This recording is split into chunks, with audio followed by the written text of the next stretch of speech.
26મી જાન્યુઆરીની પૂર્વ તૈયારીઓ કરવામાં આવી છે। પૂર્વ તૈયારીઓના અર્થે પરેડનું આયોજન કરવામાં આવ્યું છે।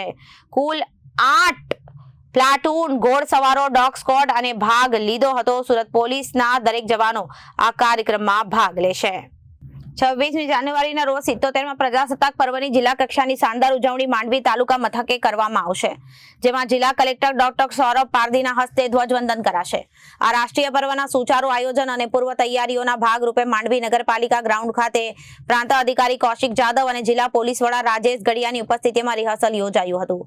રિહર્સલ દરમિયાન માંડવી પ્રાંત અધિકારી કૌશિક જાદવે પોલીસ દળ અને હોમગાર્ડના જવાનો દ્વારા પ્રસ્તુત કરવામાં આવેલી શિસ્તબદ્ધ પરેડનું બારીકાઈથી નિરીક્ષણ કર્યું હતું। કાર્યક્રમ સંદર્ભે માર્ચ પાસ્ટ અને સલામતીના આયોજન અંગે તેમણે જરૂરી સૂચનાઓ પણ આપી હતી। પ્રાંત અધિકારીઓએ સંબંધિત વિભાગના તમામ અધિકારીઓને સંકલનમાં રહીને કામગીરી કરવા અને કોઈ પણ કચાશ ન રહે તે જોવાની તાકીદ કરી હતી। જિલ્લા પોલીસ વડા રાજેશ ગડિયાએ સુરક્ષા વ્યવસ્થા અને પરેડના શિસ્તબદ્ધ આયોજન અંગે માર્ગદર્શન પૂરું પાડ્યું હતું અને સાંસ્કૃતિક કાર્યક્રમો, રોડ સેફટી નાટક અને સાથે વિવિધ વિભાગો દ્વારા તૈયાર કરવામાં આવનાર ટેબ્લો પ્રદર્શિત કરાશે। હું એસીપી એમ.કે. રાણા, સુરત શહેર।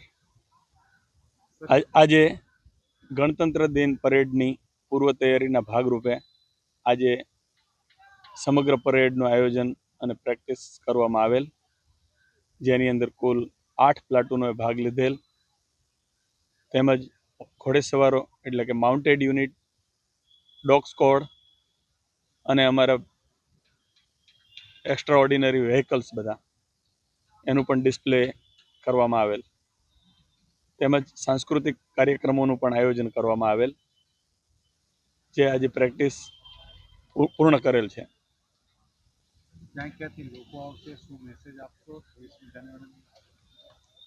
સુરત શહેરના તમામ પોલીસ સ્ટેશનો, ટ્રાફિક અને તમામ બ્રાન્ચોમાંથી પોલીસના જવાનો ભાગ લેશે, તેમજ શહેરના જનતા માટે તમામ માટે નિહાળવા માટે ગ્રાઉન્ડની અંદર ઉપસ્થિત રહેશે।